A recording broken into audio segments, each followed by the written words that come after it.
मुझ जैसे बेगुनाहों पर आप झूठे मुकदमे लिखेंगे तो कैसे आप पर विश्वास किया जाएगा। एक बार निकल के आपको अपनी आवाज बुलंद करनी ही पड़ेगी, इसके अलावा हमारे पास कोई रास्ता नहीं है। खालिस्तान वालों की बात अगर गलत है तो हिंदू राष्ट्र वालों की बात भी गलत है, उन पर भी वही कार्रवाई होनी चाहिए। हम दिल्ली तक जाते हैं, हमें रोकने का किसी को कोई हक नहीं है, कोई इख्तियार नहीं है।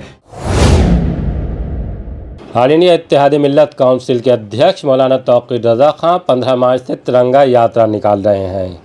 उसके आगाज़ से 2 दिन पहले आप पर मुरादाबाद के नागफनी थाने में मुकदमा दर्ज कर लिया गया है।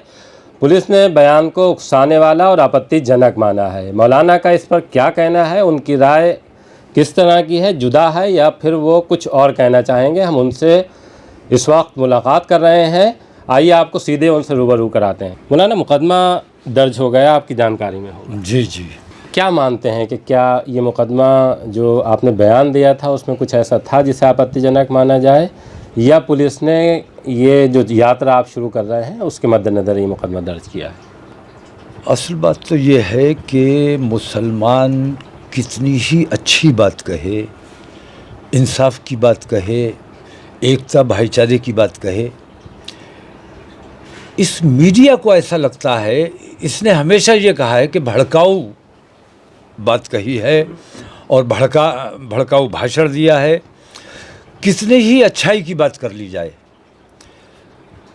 मैंने अगर कहीं कोई जुर्म किया है, मेरा बयान मौजूद है। अगर ईमानदारी से उसका तज्जिया किया जाए तो कहीं कोई मुकदमा बनता ही नहीं है।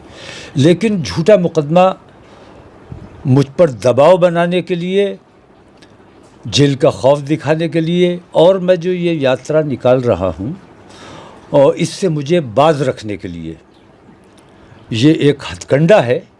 और इस किस्म के हथकंडों से अल्हम्दुलिल्लाह हमें कोई खौफ नहीं है। मेरा मानना तो ये है कि जब, और मैंने बार बार ये बात कही भी है, सुबह से लोग आ रहे हैं उनसे मैंने यही बात कही कि ये तो मेरा एक तरह से अपमान किया गया है, क्योंकि जब झूठ ही बोलना है, झूठा मुकदमा लिखना है, तो फिर छोटी धाराओं में क्यों लिखा गया, बड़ी धाराओं में लिखा जाना चाहिए था। UAPA लगाया जाना चाहिए था, देशद्रोह का मुकदमा लगाते तो कुछ बात बनती। तो इंसाफ के लिए, सच्चाई के लिए और अपने देश की राष्ट्रपति को ज़मीनी हकीकत से आगाह कराने के लिए हम अपने राष्ट्रपति से मिलने जा रहे हैं। इससे जिन लोगों को खौफ महसूस हो रहा है, वो लोग हमें इस तरह खौफज़दा करने की कोशिश कर रहे हैं। लेकिन अल्हम्दुलिल्लाह हम साबित कदम हैं और जो हमने ऐलान किया है उस पर अमल किया जाएगा। और 15 को इंशाअल्लाह 2 बजे हमारी रवानगी झुमका चौराहे से हो जाएगी।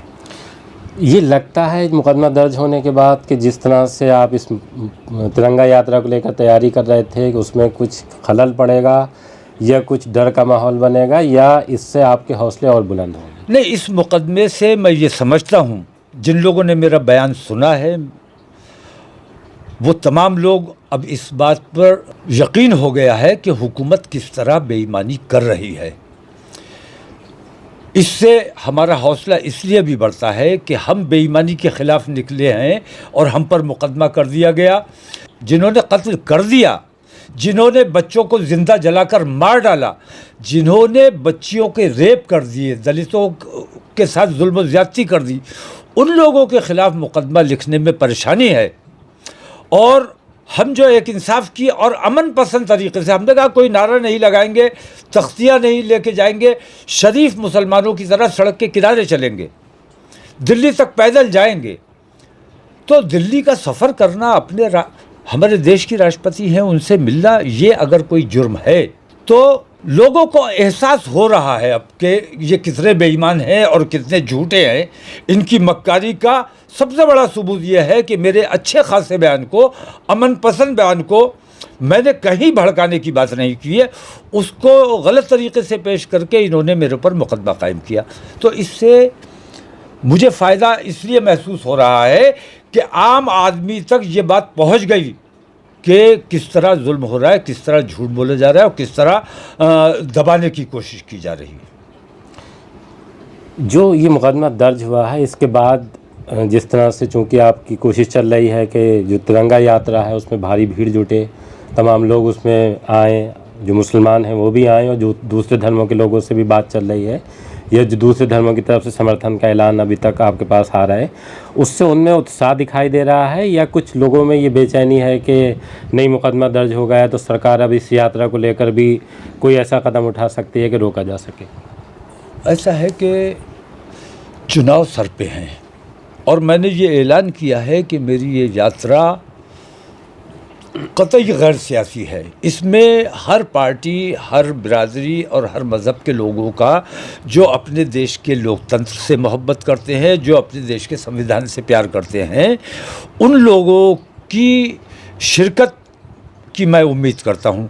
लेकिन सियासी पार्टियों की तरफ से भी मेरे पास आए फ़ोन्स, लेकिन मैंने उनसे माज़रत की है कि भाई आपकी हिमायत की मुझे ज़रूरत नहीं है, क्योंकि आपकी हिमायत की वजह से मुझे ये नुकसान हो सकता है कि मेरे इस प्रोग्राम को सियासी समझा जाएगा।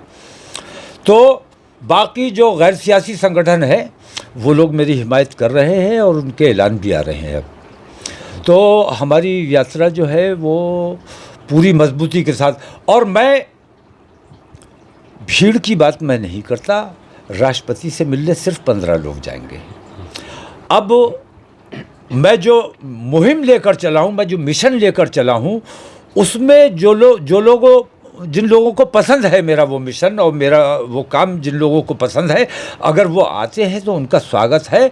और मुझे यकीन है कि हिंदुस्तान के 70% लोग मेरे इस मकसद, मेरे इस मिशन को पसंद करेंगे, क्योंकि वो लोग अपने देश से प्यार करने वाले हैं। कुछ लोग हैं जो फ़िरका परस्ती की बात करते हैं, वो 30% में बहुत ज़्यादा कह रहा हूँ। हुकूमत उन बेईमानों की हिमायत कर रही है। उन बेईमानों पर पाबंदी लगवाने के लिए मैं राष्ट्रपति से मिलने जा रहा हूँ, क्योंकि हुकूमत उनकी सरपरस्ती करती है। अभी नरेंद्र मोदी जी के पास 1 साल है। अगर वो चाहें तो अभी भी हालात को कंट्रोल कर सकते हैं, और अगर वो चाहते हैं कि हम राष्ट्रपति से ना मिले, अभी 2 दिन बाकी हैं, तो इन बेईमानों को गिरफ्तार किया जाए। उनके कातिलों के घरों पर बुलडोज़र नहीं चल रहा है, मुझे इस बात की बेहद तकलीफ़ है। हिंदू समाज को किस तरह बहकाया जा रहा है, भड़काया जा रहा है, और जो भड़काने वाले हैं उनकी सरपरस्ती हुकूमत कर रही है। हिंदू राष्ट्र की मांग करने वालों की सरपरस्ती हुकूमत करती है। हिंदू राष्ट्र असंवैधानिक है। कानून के ख़िलाफ़ उन पर कार्रवाई की जानी चाहिए, जिस तरह खालिस्तान वालों पे कार्रवाई की गई। खालिस्तान वालों की बात अगर गलत है तो हिंदू राष्ट्र वालों की बात भी गलत है, उन पर भी वही कार्रवाई होनी चाहिए। और कल को तो मैं अपने देश को टुकड़े टुकड़े होने से बचाना चाहता हूँ। अगर हिंदू राष्ट्र की मांग का समर्थन किया जैसे हुकूमत कर रही है, अगर खालिस्तान की मांग करने वाले ऐसे ही बढ़ गए, तो और भी मांगें उठ सकती हैं। कहीं दलितों की मांग उठ सकती है, कहीं बोडोलैंड की मांग उठ सकती है, कहीं नागालैंड की मांग उठ सकती। तो ये इस तरह तो हम अपने देश का नुकसान कर रहे हैं। सिर्फ एक हिंदू राष्ट्र की वजह से बाकी लोगों के हौसले बढ़ रहे हैं।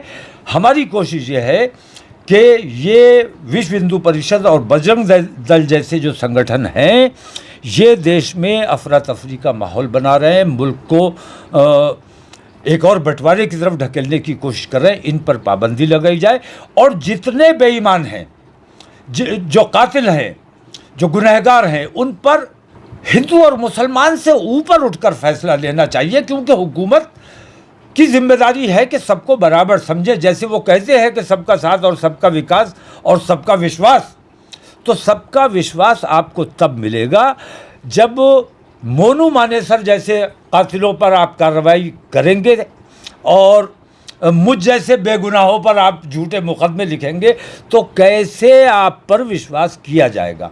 मोनू मानेसर को आप बचा लेते हैं और मुझ पर मुकदमा लिखा देते हैं, ये कहाँ का इंसाफ है।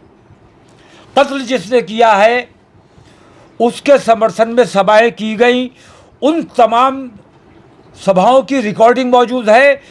जिन ने समर्थन किया है उन कातिलों का, उन सबको चिन्हित किया जाना चाहिए, उनके खिलाफ भी मुकदमा कायम किया जाना चाहिए और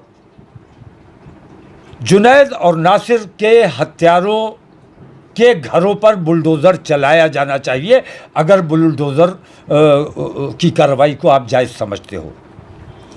तो ये दो किस्म के जो कानून चल रहे हैं, दो किस्म की जो मानसिकता है, इससे हिंदुस्तान तरक्की नहीं करेगा, इससे नुकसान होने का अंदेशा है। तो हम अपने देश से प्यार करते हैं, तिरंगे से प्यार करते हैं, अपने देश के संविधान को बचा के रखना चाहते हैं। संविधान सबको बराबरी का हक देता है। हम दिल्ली तक जाते हैं, हमें रोकने का किसी को कोई हक नहीं है, कोई इख्तियार नहीं है, क्योंकि हम अपने देश की राष्ट्रपति से मिलने जाना चाहते हैं। लग रहा है कहीं पे कि आपको रोका जा सकता है?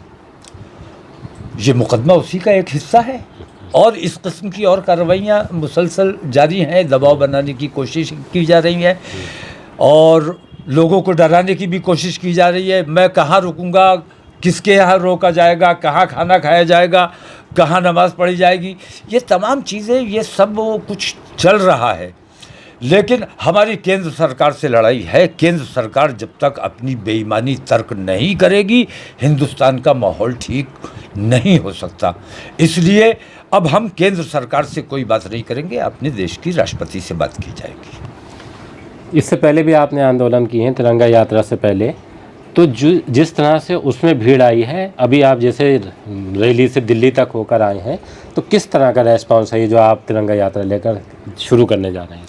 नहीं, मैं ये समझता हूँ कि यहाँ से दिल्ली तक हिंदुस्तान के दूसरे सूबों से भी लोगों ने मुझसे रब्ता किया है। उन्होंने कहा है हम दिल्ली पहुँचेंगे और मैंने अपने जो प्रतिनिधिमंडल हमारा राष्ट्रपति मुहिम से मिलेगा, उसमें हिंदुस्तान के हर सूबे से मैंने लिया है और पूरे हिंदुस्तान की तरफ से महामहिम को ज्ञापन सौंपा जाएगा। तो दूसरे सूबों के लोग भी उसमें आ रहे हैं और दिल्ली, बरेली से दिल्ली तक कुछ लोग स्वागत करेंगे, भीड़ भाड़ भी होगी। अंदेशा है इस बात का कि भीड़ होगी और भीड़ होनी चाहिए। लोगों को अपनी बेचैनी का इजहार करना ही चाहिए। अपने बच्चों को कत्ल होने का इंतज़ार अपने घर पे बैठकर करते रहो, ये अलग बात है। बहन बेटियों का रेप होता रहे, आप घर में बैठे रहें, एक बार निकल के आपको अपनी आवाज़ बुलंद करनी ही पड़ेगी। इसके अलावा हमारे पास कोई रास्ता नहीं है। तो जितनी भीड़ हो, मुजाहिरा किया जाना चाहिए। और भीड़ मैं सिर्फ देश प्रेमियों की चाहता हूँ। मैं खलफशार वाले लोग या अफरा तफरी फैलाने वाले लोगों की भीड़ मुझे नहीं चाहिए। जो अपने मुल्क से मोहब्बत करते हैं, मुल्क की तरक्की, खुशहाली चाहते हैं, एकता और भाईचारा चाहते हैं, मैं सिर्फ उन लोगों की भीड़ चाहता हूँ जो अमन पसंद लोगों की तरह से आए, देश प्रेमियों की तरह से आए और देश प्रेमियों की तरह मेरा साथ दें। मौलाना तौक़ीर रज़ा ख़ान ने साफ कर दिया है कि मुकदमे से उनके कदम डिगेंगे नहीं और न डिगे हैं। जिस तरह से तिरंगा यात्रा शुरू करने का उनका प्रोग्राम है वो वैसा ही है और उम्मीद कर रहे हैं मौलाना कि उसमें भारी भीड़ जुटेगी जैसे उनके पहले प्रोग्राम में जुटती रही है।